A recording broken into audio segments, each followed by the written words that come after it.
আসসালামু আলাইকুম। আশা করি সকলেই ভালো আছেন। ওয়েলকাম করেছি চীনের রান্নাবান্নার পক্ষ থেকে। আজকে আমি আপনাদের সাথে শেয়ার করব আরও একটি স্পেশাল ভিডিও। তো আপনারা সকলেই জানেন আমার শাশুড়ি আম্মা আরও কিছু মাল আমাদের জন্য পাঠিয়েছেন। তো আজকে সেই পার্সেলটাই হাতে পেয়েছি। তো আমার রান্নার ভিডিওর জন্য অনেক কিছু দরকার পড়ে। তো আমার শাশুড়ি আম্মা জানেন যে আমরা রান্নার ভিডিও করি, তো উনি কী কী মাল লাগে ওইগুলা কিনে তারপর আমাদের জন্য পাঠিয়েছেন। তো কী কী পাঠিয়েছেন সেটাই আজকে আপনাদের সাথে শেয়ার করব। আপনারা এখনও যারা আমাদের চ্যানেলটিকে সাবস্ক্রাইব করেননি, প্লিজ আমাদের চ্যানেলটিকে সাবস্ক্রাইব করে পাশে থাকা বেল আইকনটি অন করে দেবেন, এবং যারা ফেসবুক পেজ থেকে দেখছেন তারা আমাদের পেজটিকে ফলো এবং লাইক করে দেওয়ার অনুরোধ রইল। এখানে আমাদের দিয়েছেন মিল্ক পাউডার। এই পাউডারগুলো চায়নাতে পাওয়া যায় না, আর যেগুলো পাওয়া যায় ওগুলো দিয়ে সব রকম রেসিপি হয় না। আর এখানে লিকুইড দুধ পাওয়া যায় বা ইয়োগার্ট পাওয়া যায়। আর দিয়েছেন আগার আগার পাউডার, এটাও কিন্তু চায়নাতে পাওয়া যায় না। আর অনেক খুঁজেছি আমরা কিন্তু পাইনি। তারপর আমার শাশুড়ি আম্মা এগুলা আমাদের জন্য পাঠিয়েছেন কিনে। এই সুজিটাও কিন্তু চায়নাতে পাওয়া যায় না, আর সুজি দিয়েও কিন্তু অনেক ধরনের রেসিপি দেওয়া যায়। তো ওগুলা করতে চাইলে সবসময় সুজি দরকার পড়ে, এজন্য আর কি সুজি দিয়েছেন 2 প্যাকেট, দেখতে পাচ্ছেন। তো এখানে দিয়েছেন বিট লবণ। আর চায়নাতে বিট লবণটাও পাওয়া যায় না খুব একটা।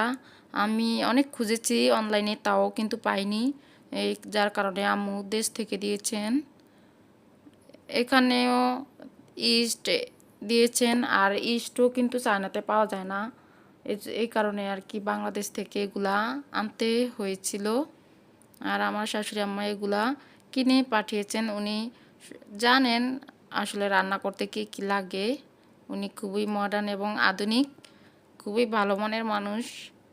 তো এখানে আমার হাজব্যান্ড হালিম খেতে চেয়েছেন। তো সেটা আমার শাশুড়ি আম্মাকে বলার পর তিনি আমাদের জন্য হালিম মিক্স পাঠিয়েছেন, যাতে রান্না করে তাকে দেই, এই জন্য আর কি।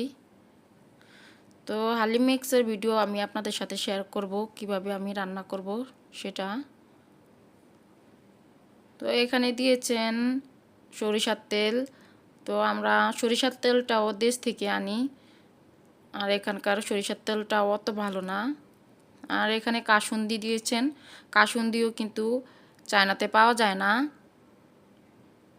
আর দিয়েছেন এখানে তেঁতুল। আর এখানে তেঁতুল পাওয়া যায়, তাও একদম মিষ্টি তেঁতুল পাওয়া যায়, কিন্তু টক তেঁতুল পাওয়া যায় না বললেই চলে। এই জন্যই শাশুড়ি আম্মা আমাদের জন্য আর টক তেঁতুল পাঠিয়েছেন।